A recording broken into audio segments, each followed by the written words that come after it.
The much-awaited Riyadh season Noche UFC inside the incredible Vegas Sphere goes down this Saturday, September 14th, headlined by the exciting matchup between bantamweight champion Sean O'Malley and Merab Dvalishvili. In the co-main event, women's flyweight gold is on the line as champion Alexa Grasso defends her title against Valentina Shevchenko. And you can watch Riyadh season Noche UFC live by ordering UFC 306 pay-per-view, which will be available on ESPN+.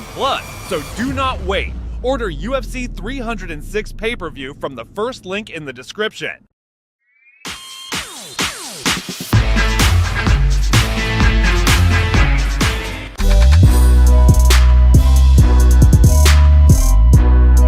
Now, at the time that I signed with the UFC, Khabib Nurmagomedov, champion. Justin Gaethje, number 1, fought him. Dustin Poirier, number 2, fought him. Charles Oliveira, number 3, fought him. Conor McGregor had a fight booked, he pulled out. Number 5, Tony Ferguson, fought him. Number 6, Dan Hooker, fought him. That is why I'm fighting Charles Oliveira. See, I think you guys have forgotten over the last year or so who Michael Chandler is. From October of 2020, I signed with the organization in September. From October of 2020 to November of 2022, in a 25-month span, I did 6 training camps, 1 backup fight for the world title fight, 5 fights in 25 months, 4 fight of the night or performance of the night bonuses, 2 fight of the year candidates, 1 fight of the year against Justin Gaethje, 1 KO of the year against Tony Ferguson, 1 debut of the year against Dan Hooker, debut of the year, fight of the year, knockout of the year in 25 months. That is why I'm taking the Charles Oliveira fight. Why? Because I took a quick little detour to chase this thing, the opportunity of The Ultimate Fighter, 6 weeks filming The Ultimate Fighter, then 12 hours, 12 weeks on ESPN on The Ultimate Fighter 31. Then we did a reaction show with huge guests like Nate Bargatze, Jelly Roll, and Brantley Gilbert, and Russell Dickerson, all these different guys. I got more promo, more eyeballs, more of everything in the last year and a half than I would have gotten with 3 fights, and now I get the opportunity to take a title run. I beat Charles Oliveira, I become the number 1 contender. I beat Charles Oliveira, I can choose to go fight Islam or Arman. I believe it's going to be Islam. Or if Conor can finally get his house in order and put together a training camp and show up to a fight, maybe I go fight Conor and we finish the Ultimate Fighter 31. This is the ultimate bet on yourself.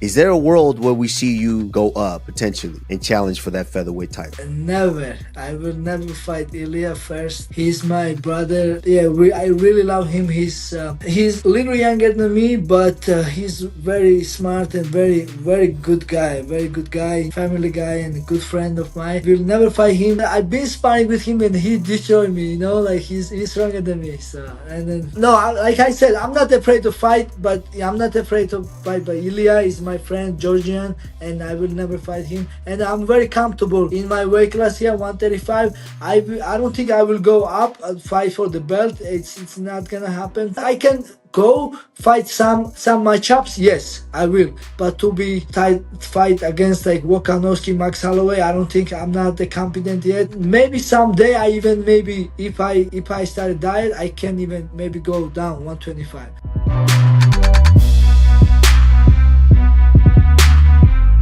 Yeah. What's good with the beef with you and Merab? How did that start? I think he was just pissed, like, in that Aljo fight, that clip that was going around saying Aljo go, and Aljo went. He thought it was unsportsmanlike, but... Aljo, you gotta go! Yeah!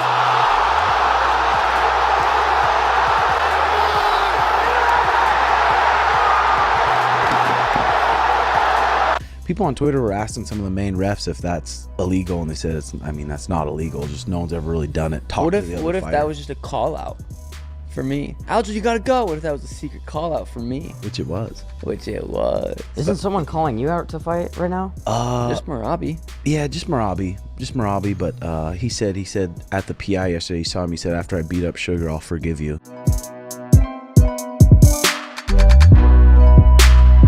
Henry, he's gonna be at home streaming this fight illegally because he can't afford it, on his couch kicking his feet up like this.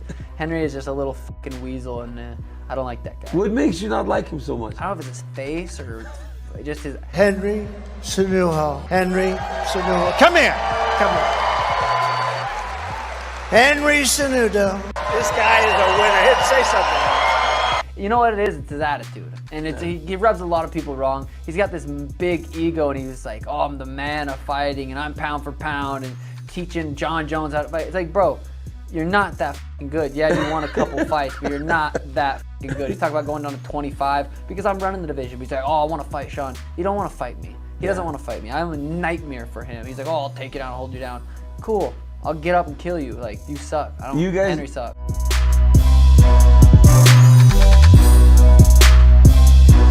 What's up, everybody? UFC 306 O'Malley versus Merab is live Saturday from the Sphere here in Las Vegas. I'm going to be giving away $25,000 to one person who identifies the hidden Easter eggs we've hidden into the show. It's easy to enter. All you have to do is Saturday inside the Sphere, look for detailed Easter eggs, one in each scenic world of the main card. Take a picture of it with your phone, then circle the egg to clearly identify each one, and upload your submission to UFC.com/egghunt. Now remember, there are going to be 5 Easter eggs, one in each scenic world. And here's a hint. It is a clock, and it is synced up with the fight clock. It is a clock synced up with the fight clock. Good luck, and I will see you Saturday night.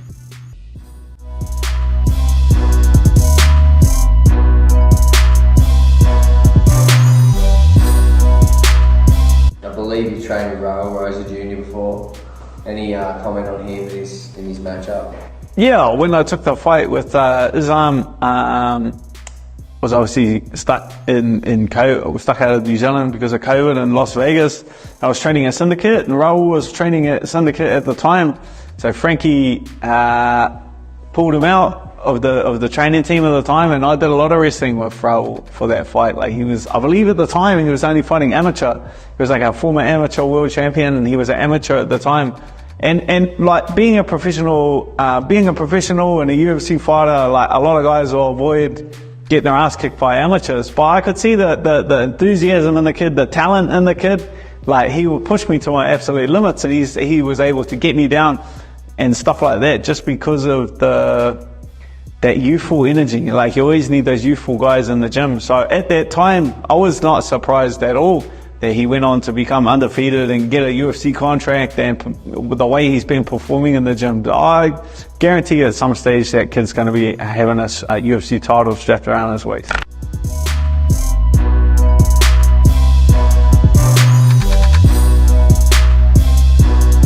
I saw Darren Till and Khamzat having a little Twitter spaces last night.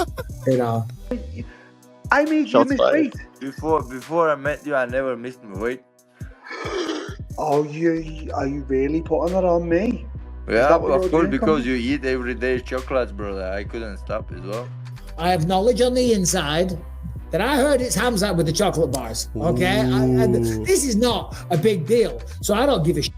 But I know for a fact, right, that they said Khamzat was trying to make weight, and they went to his top drawer and they opened it up in his bedroom, and it was just full Snickers, Twixies, you name it, every kind of chocolate bar known to man. And they were like, no man alive should be eating this amount of chocolate when you're trying to make weight. So it's hilarious that he's talking shit on Darren Till, because I've heard it on good authority, and Darren Till's name was not in the conversation. He wasn't even there. Khamzat loves a chocolate bar. So do I. Who gives a damn, unless you make him weight.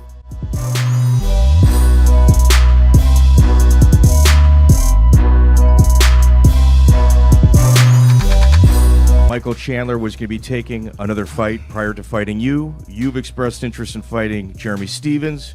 Where do you feel that you are at in your career right now?